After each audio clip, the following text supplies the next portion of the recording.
So very recently, Sony announced that they were shutting down the online stores for the PS3 and Vita, a piece of news that got lost in the shuffle due to the much more widely talked about decision the company made regarding their decision towards an all-digital future, which resulted in me effectively panic buying a bunch of DLC for my PS3 library out of fear it would all be gone to the ether soon. This then led me to start recalling some of the early days of downloadable content, when the idea of selling extra stuff for a game over the internet was seen as a cool and novel concept, and how thereafter the term would very quickly become a word, or I guess acronym, with mostly negative connotations given that a lot of DLC just kinda sucked, with constant complaints and fears that it was leading to a future where developers would artificially cut out parts of their games, no matter how trivial, just to sell it later for an additional charge. This then made me wonder, what are the worst DLCs to ever release? Whether it be due to the content on offer being pathetic, it being something that realistically should have been a free update, to the ones seen as outright scams that permanently scarred the reputation of the game and publisher, with the only rule I've made for myself being to avoid talking about pay-to-win stuff, like Battlefield 4's Ultimate Shortcut Bundle, as that kind of thing is too predictable, and in my opinion just not that interesting to talk about. Hope you're keeping your payment info safe as I showcase to you some of the most awful financial investments you can make on a digital storefront. These are the infamous stories of the worst DLC.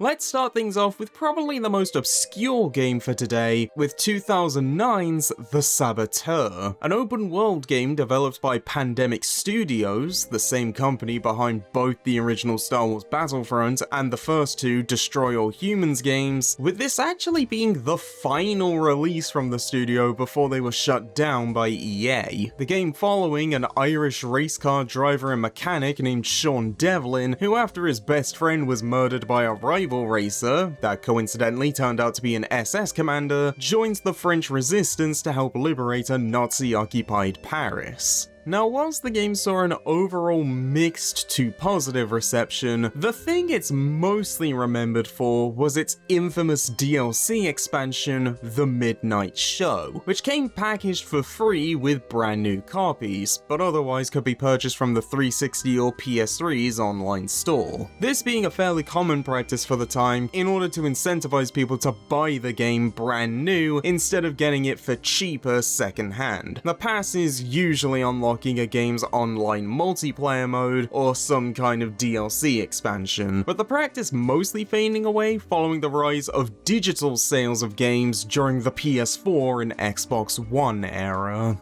So, what content was Pandemic and EA offering that players would simply have no choice but to buy the game brand new? Well, you got some extra hiding spots, one new minigame, which in turn could help unlock one new car, and the big selling point of the expansion,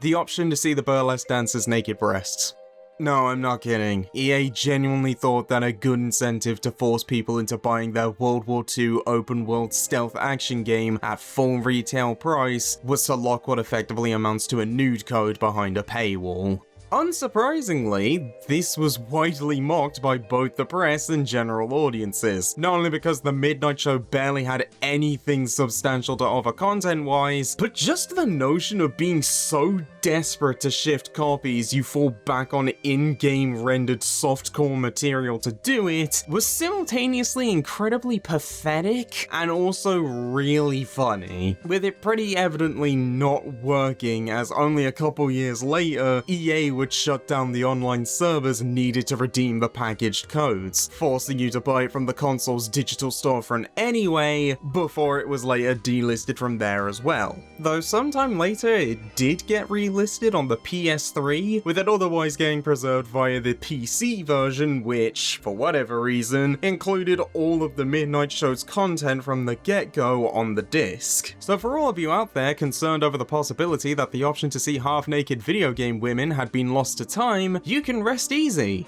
but can I please ask that you get better priorities?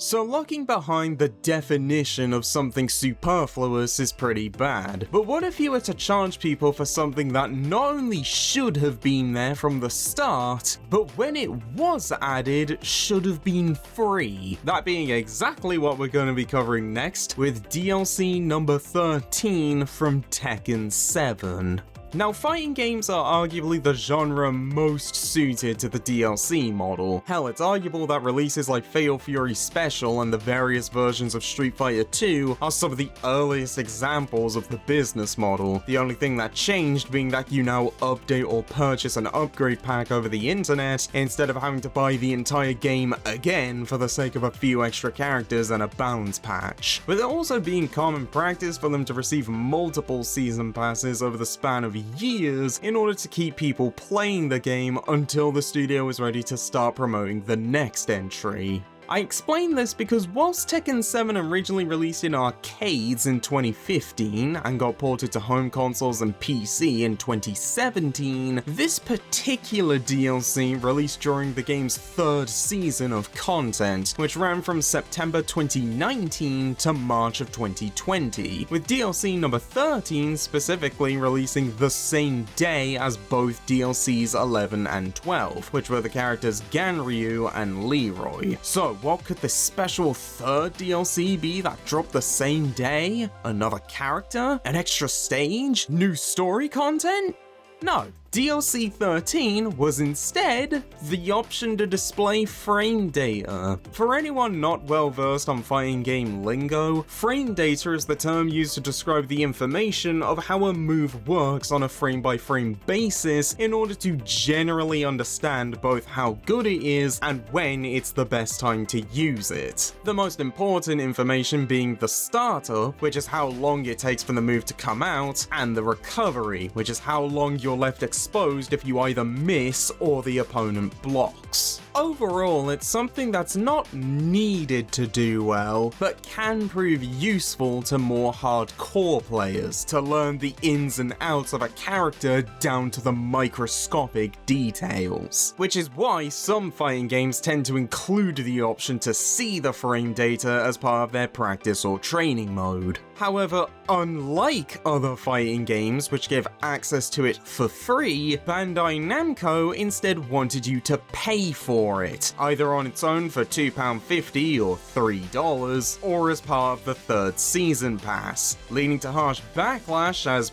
whilst it was undeniably a useful tool, people were just baffled as to why they would have to pay extra for such a basic feature, when it could have very easily just been a free update, especially when Capcom had done exactly that the previous year with Street Fighter V's Arcade Edition update, making this arguably the most infamous case of a basic feature having an extra upcharge, with the only other example that comes close being the 2 times Sega's Yakuza or Like a Dragon series logs New Game Plus behind paid DLC. But at least in those cases, the packs they were included in also came with stuff like post-game dungeons, additional difficulties, and cosmetics. Plus, in Yakuza Like a Dragon's case, all of the DLC was made part of the base game for the international release. So whilst definitely scummy, you could still argue there were reasons to buy the DLC besides New Game Plus, if you really wanted to. Meanwhile, in Tekken 7's case, you were only paying for the frame data display, and the only way to get anything more than that was to buy the entire season pass. And if we're being brutally honest with each other, getting to see the frame data wouldn't even be the 10th reason as to why people would buy the season pass. Luckily, the Tekken team wouldn't make the same mistake again, as the option to see frame data was included as part of the base package of Tekken 8, meaning that in the near future, we can finally learn the most crucial of information. How many frames of recovery are there on Yujiro Hanma's axe kick?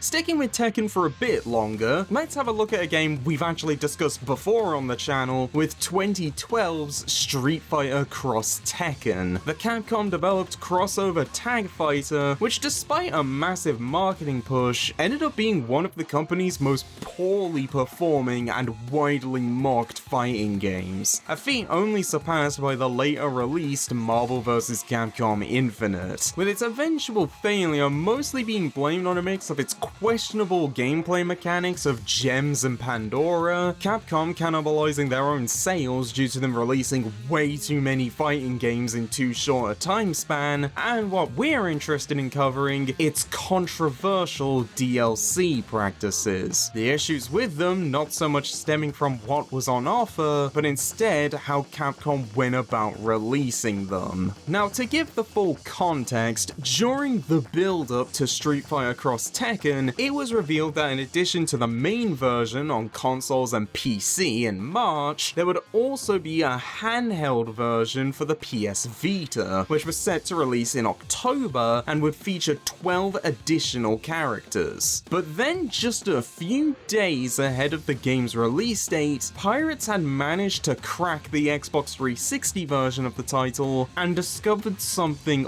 odd, namely that all 12 of the Vita exclusive characters were already fully completed and the data for them was already on the disc. Which is when Capcom were forced to reveal that their plan was to later make these characters available as DLC sometime after the launch of the Vita version, in turn making them on-disc DLC. Something which, despite being content that was finished ahead of time to the point that the data for it is already on the game disc, it's still sold as downloadable content despite the fact that you're not actually downloading anything and therefore should already have ownership of, being the most literal you can get, with the common complaint of DLC being stuff that was artificially carved out of a finished game and sold for an additional charge for the sake of making more money. Understandably, fans were absolutely furious that Capcom had the gall to not only charge them for extra content that had already been completed, but that they'd have to wait months to even have the option to buy it, because of a handheld version they never asked for or wanted. And whilst Capcom would try to excuse the move as being a way to ensure compatibility for the games online, it would end up completely biting them in the arse, as thanks to the negative press generated from the decision to lock off already finished content behind a paywall, leading to Street Fighter X Tekken effectively becoming the poster boy for on-disc DLC, in combination with the other problems the game faced, which I mentioned earlier, not only would it fall 600,000 copies short of its sales target, but when hackers managed to get access to the characters early and even started playing with them online, Capcom were effectively forced into releasing the DLC way ahead of schedule in July, 3 whole months before the Vita version they were supposed to be a timed exclusive for even came out. Whilst it wasn't the first game to utilize on-disc DLC, or even the first Capcom game to do it, as Resident Evil 5's Versus mode had been criticized for doing the exact same thing back in 2009, the backlash and subsequent failure of Street Fighter X Tekken was so bad, it effectively forced Capcom into backing off from this practice entirely. The only games to utilize it afterwards being Dragon's Dogma, which was too late in its development to reverse course, along with some of Resident Evil 6's DLC being partially on the disc, though a full download would be required for it to function properly, even if you manage to crack it. Which goes to show that the most efficient method to make a company change their mind is to moan and complain about it non-stop until it starts to negatively affect their revenue to the point they're forced to listen to you. It also helps if the company already wasted too much money making incredibly high quality cinematic trailers.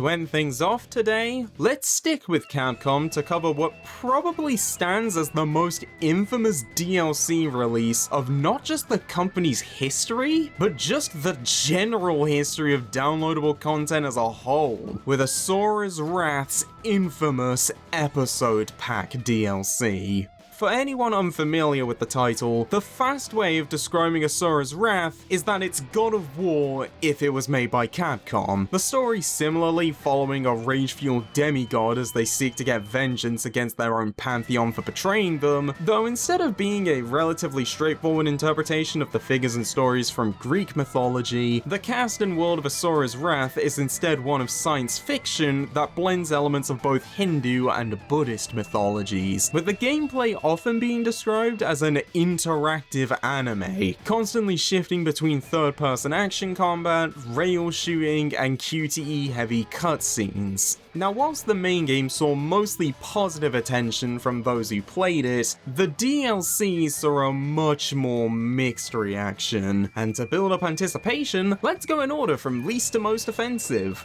For the ones that saw the least amount of pushback, we have the 2 Lost episodes, which consists of non-canonical boss fights against both Ryu and Akuma from Street Fighter, with them even eventually powering up to their evil Ryu and Oni forms. This easily standing as the most liked of the DLCs, thanks to a mix of both the Street Fighter fan service as well as the actual fights just being really cool. For the middle ground, we then have the 2 half episodes. These effectively being side stories that aren't necessary to understand the plot, but still serve to fill in some of the gaps between chapters. Them effectively being 10 to 20 minutes of 2D animation apiece with QTE sequences. Overall, not bad, and the animation on them is absolutely stellar, but not as enticing a prospect as the Lost episodes. And then we have the Episode Pack Part 4 Nirvana, which gives you access to chapters 19 to 22,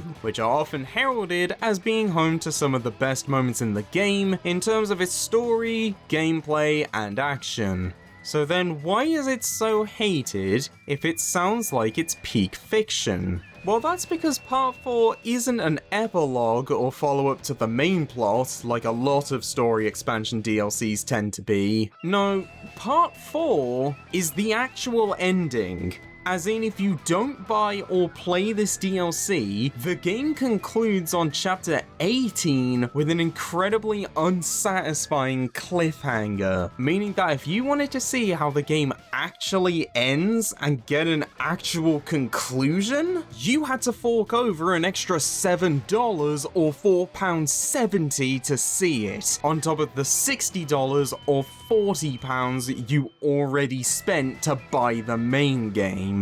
Now, in an interview with people involved in the title, it was explained that the decision to do this was an attempt to invoke the similar feeling to when a TV show that's ended gets a follow-up through either a movie or OVA release, along with creating the anticipation similar to that of having to wait a week for the next episode of a drama series. However, not only was the interview that explained this only featured in the game's art book, but this method of thinking has one fundamental flaw, namely that TV shows don't charge you out the gate to even start watching them, whilst hiding the fact that you have to pay extra to see the last few episodes. And whilst you could make the argument that this approach isn't too different to games with episodic releases like Telltale's The Walking Dead, which released the same year, the core difference is that not only was Telltale upfront from the start about their business model, but the final game with all 5 episodes only costed $25 or £21, compared to Asura's Wrath, which with the Part 4 DLC would cost $67 or £44.70, with general general audiences being completely unwilling to give Capcom any kind of leniency on this matter, as 2012 was around the time that the company's reputation was at its absolute lowest, it being the same year that saw controversial releases such as Resident Evil 6, Steel Battalion Heavy Armor, and the previously discussed Street Fighter Cross Tekken. The end result is that, even to this day, well over a decade after the game originally came out, whenever someone even tries to speak positively about Asura's Wrath, there will always be at least one person in the back that will immediately recognize it as that game which made you pay extra to get the real ending. An overall terrible fate for a title that, while certainly not for everyone, those who have gelled with it often end up claiming it to be one of the best games Capcom have ever made, with it being unlikely it will ever get a chance to redeem itself, as whether it was due to the immense backlash brought about from the DLC, on the game apparently underperforming commercially, the only things Capcom have done with the IP since are some of its characters appearing in crossover mobile games, and the 360 version being made backwards compatible for Xbox One and Series systems. And personally speaking, I don't think a DLC can get much worse than one that permanently tanked the reputation of an otherwise stellar game. We'll end things here for now, but if there's anything to take from today, it's that you should probably play Asura's Wrath. Yeah, I don't really have an end moral this time around, just play Asura's Wrath.